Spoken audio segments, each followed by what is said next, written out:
The Loaf and Leaf Lifestyle Beaded Dress Collar Tutorial. Part 3. Adding tabs to the collar.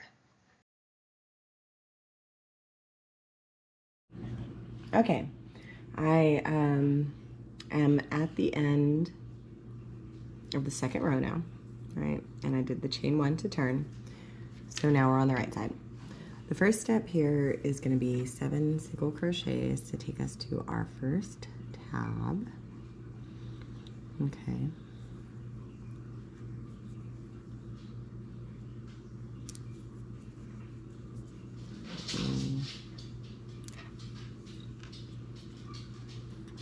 Four, 5, 6, 7. Okay, so now we are 7 single crochets in. Once we get here, we're gonna start to go off of the chart or off of the neckline. So from this last, there's 7. So from this last one, we're going to chain. The number that you chain is going to be the number of beads times 2 plus 1 for the tab, right? So we have 3 beads in this tab, so it's going to be 7, a chain of 7. And so here we go here to chain 7.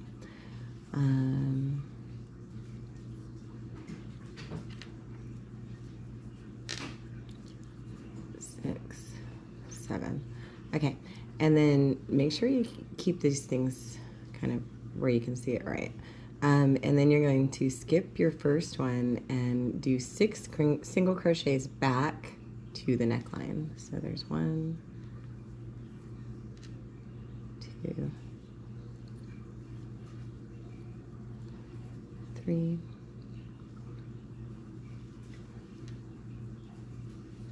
4,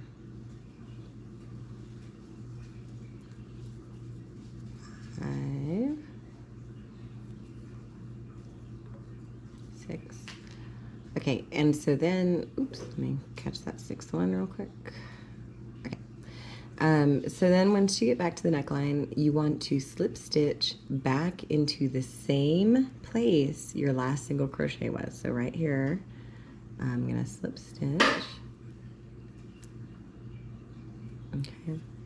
And then once you do that, you turn all of your work over, right? So you're working on the wrong side now.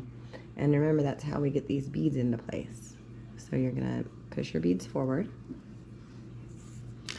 and half double, right? It goes bead, no bead, right? So that's your pattern. So catch your bead, there's a bead, no bead,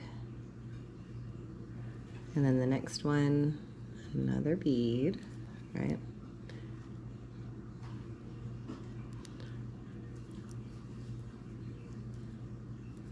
No bead. And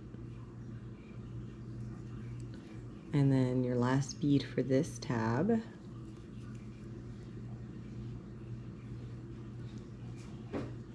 And then do a half double into the end. Okay. And then you're going to chain 1 and again turn your work the other way. All right. My kids are making noises in the background here. Okay, and so then we're just gonna do 6 single crochets back to the starting point. Okay. 1, 2. So each tab really takes up 2 stitches. Here's 3 on the neckline. 4, and I'll show you why. 5,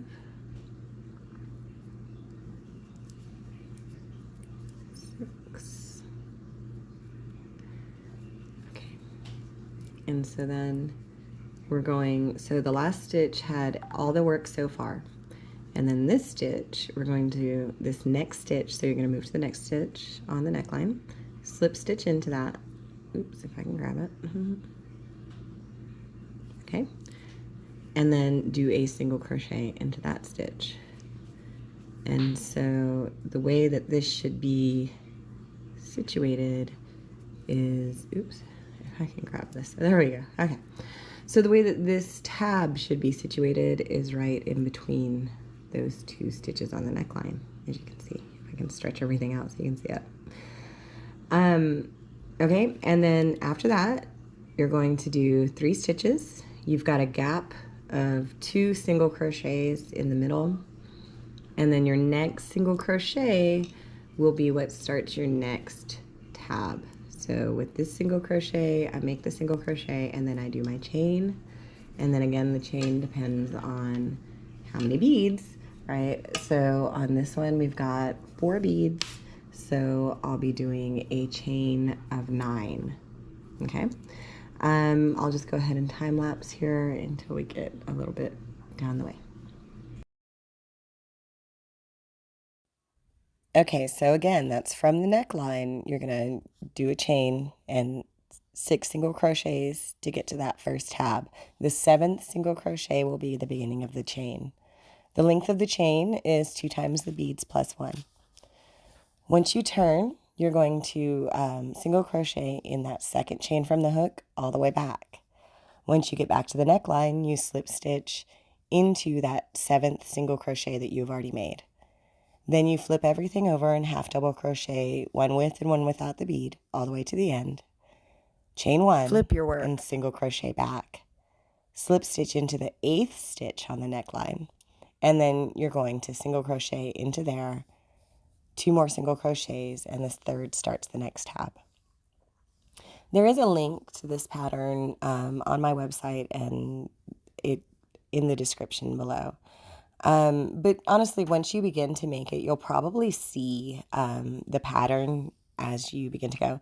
The only other thing that I would say is the beads are quite heavy and they can be difficult to work with. So you probably want to get like a yarn bowl or something like that. And then it really does work up fast. And once you put a border on everything, it looks really nice and classy. At this point, you should be about halfway through, right? We are on, see, kind of shows you halfway, right?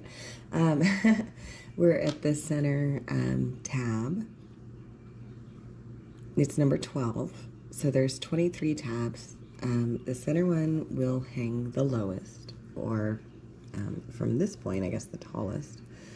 But hopefully you have this pattern down, right? We just finished a tab.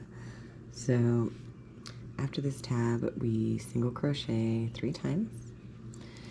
And then the center tab has 8 beads. So after these 3 times, I'm going to do a chain of 17 for 8 beads. So that's 8 times 2 plus 1, right? That's 17. 2, 3.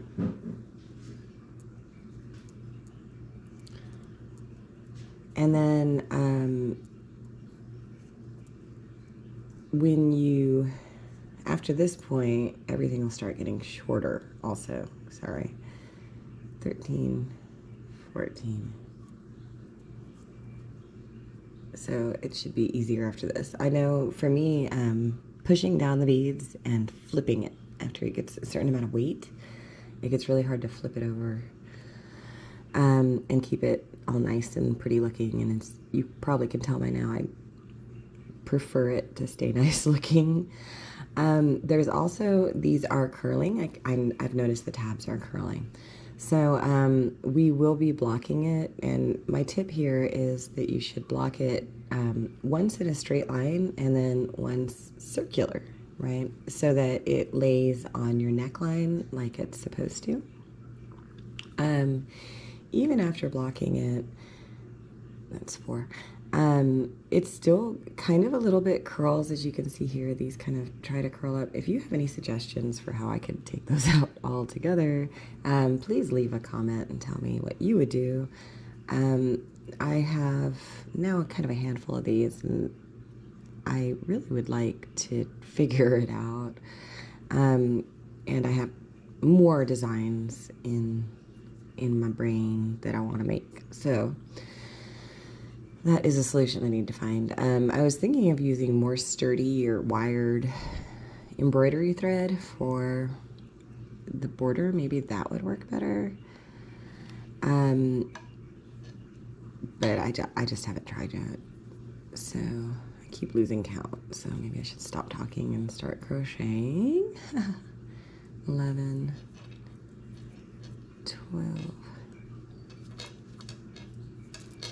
And then, as you can see, I also got this bowl here. Whatever you can do to make it so that these beads are a little bit easier to deal with, because I know that the beads can get really cumbersome. So, okay, so there's 16 back, and I'm going to do the slip stitch back into where my last beginner chain came from, and flip everything over, and then I'm going to pull all my beads out here. You can hear them. Let me see. Is that all of them? Oh, I think so. Okay. So we flipped over. I'll do 4 and 4. Sorry, it takes me a minute to get everything the right way here. Okay. So remember, bead no bead is our pattern. And also, if you need a better list of all of this, there is a link to a actual pattern that I have created for this. The link will take you to my website, where at the site it kind of gives you an introduction to the design and links to the materials that I used to create this older one. The materials for this one, the beads might be a little difficult to find. I honestly was in store and I haven't been able to find them as a link online yet. I'm going to keep looking, so maybe by the time I post this, I'll have found some links. But again, the main thing that you're concerned about, if you want to just use your own beads, is that the opening on the beads will fit, your yarn will fit through the opening on the beads, I guess is the right way to say that. Because if it doesn't, or if it's really, really tight to where it like kind of cuts into your yarn, it can be a real pain and you won't be able to do it what you want to do. There is alternatively, you could sew the beads on. It takes quite a long time to do, and doesn't actually feel as secure as crochet does.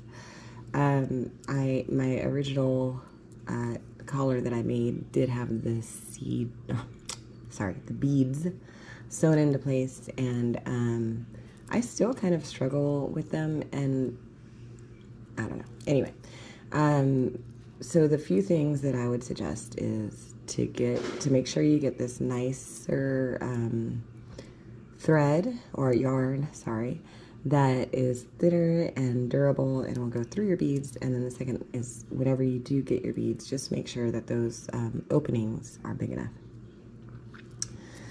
So we're on our last bead, no bead here. So bead. And then I know, like, as you get to the end, it gets more difficult. It's a thing. And plus the beads are kind of cumbersome when you're crocheting with them. It takes a little bit of getting used to, a little adjustment. But hopefully you're progressing on through. And then we chain one and we turn everything back around. And it's getting heavier. Okay. And then go all the way back up. 16 to the collar. And so now we are one past halfway. So that's nice. This was our halfway point. From here, I'm going to just keep going. I'll do a time lapse to show the rest. Oops, I missed that one. Come on, you. Sorry, I can feel it when I pull a stitch wrong. Yeah, I'll do a time lapse for the rest of it, all the way back to the other side, the other beginning point of the collar. And then I'm trying to decide if I want to attach the fastener before or after doing the embroidery border. Again, it's not that we're embroidering a border, it's that I'm actually using embroidery thread. If you can find yarn that is durable and thin like embroidery thread, I would suggest using anything, honestly, that is a little bit sturdy. Fingering or sock-sized yarn, and that shine and that contrasting color really sets off the piece as a jewelry piece. So I would suggest going with colors that kind of contrast in that manner. Silver and gold, the original Descent necklace is made with silver and gold gems. So if you want to kind of go off of that color, you can always pull up a picture of Ruth Bader Ginsburg's Descent necklace and kind of compare what you have to what she is wearing. Okay, and so this should be 16. Let me just count and make sure I'm right here. Okay, and then we slip stitch into the next stitch and single crochet into the next stitch, and that is the end of the tab. If you do end up purchasing the pattern has each tab listed individually and each tab's connection listed individually, so it kind of helps you to keep things straight. If you wanted, you could print it out and cross it off as you go.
Okay, great. So now we are at the end. We have done all of these beautiful tabs, and we are at the very last tab. I wanted to come back and finish out the necklace, talking through it.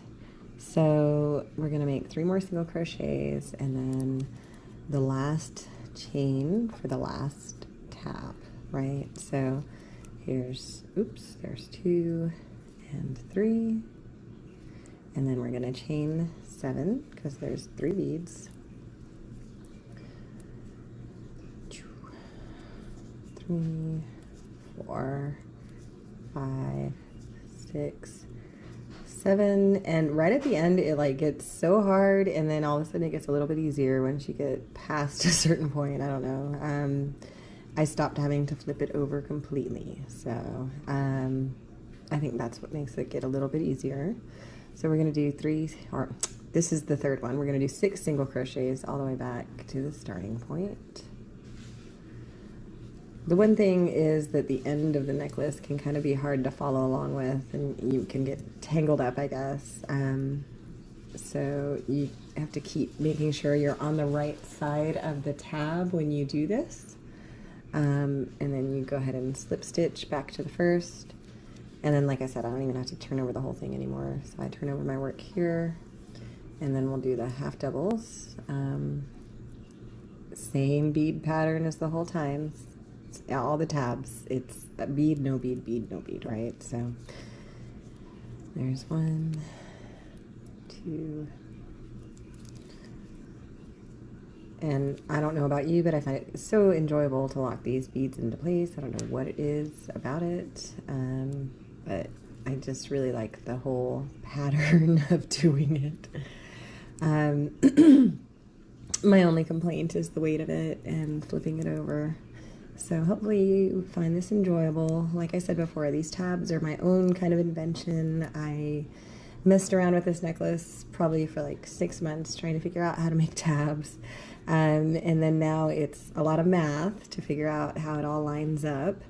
But once you get the math correct, it really does nicely. I really like finishing out this project, or finishing out, I guess, this part of the necklace, because I am a little bit obsessive compulsive, I guess, and I really like that it all ends on a good note. Everything lines up. So we're going to do 6 single crochets back to the neckline, and then it's, I believe, 7 to finish. But we have to connect to the neck again too, so hold on a second. 1, 2, 3, 4, 5, 6. Okay, and then slip stitch into the next stitch. Is it 7 or 6 to end it? 1, 2, 3, 4, 5, 6, and then yeah, 6 to all the way to the end. Here we go. All right, so there's that one, and then 1, 2, 3, 4, 5. It's 7, 6, 7. That 7th one is kind of hard for me to see. Or is it 6? Oh, I guess it's 6. Okay. So 6 takes us all the way to the end. If, you know, they have that whole thing, like if you make a mistake in your crochet, it's releasing your soul from the crochet. So it's okay if you're a little bit off on count, but you really want it to line up as closely as possible, right? And so now we are done. We're done with the black yarn. We're done with this part. And so what I'm going to do is I'm going to fasten off my ends here. And before I move in onto the embroidery thread, I'm going to connect my fastener, just because I like the fastener, the connection to kind of sit below, like it was a part of the original piece. And so once I connect the thread, I'm just going to connect, not thread, the yarn. I'm going to connect it straight from the necklace onto the fastener. I find that that kind of is more durable, more reliable.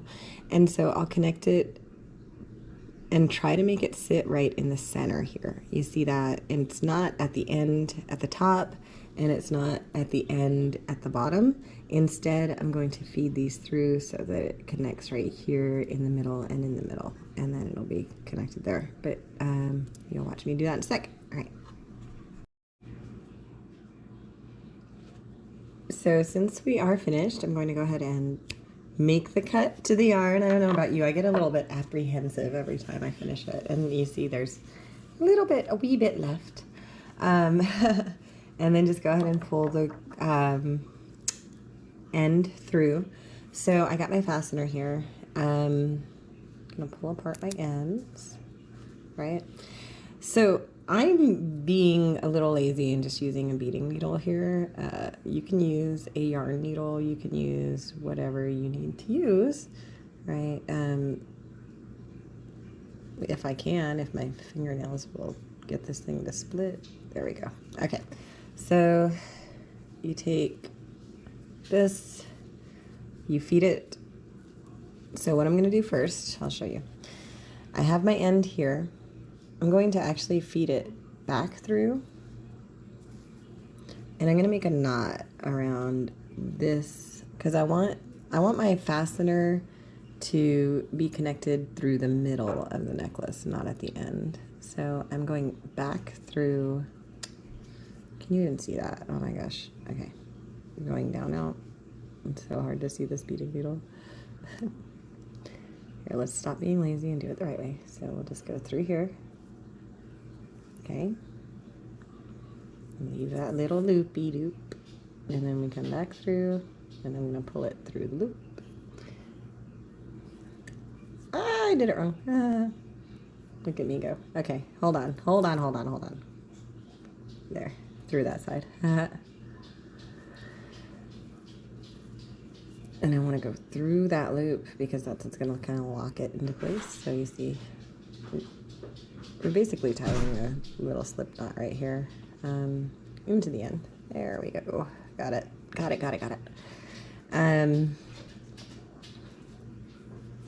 Okay. So it shouldn't hopefully pull on the end here. So the reason why I'm making a knot right into that piece is so that if it pulls on the necklace, I don't want it to pull on the end here. I want it to pull from the center. And so that's why I made that, and that looks like it's pretty good. Okay, so this is this. I'm gonna put this side with the clasp side down. So I need to do the other side with the clasp side up. I'm feeding it through,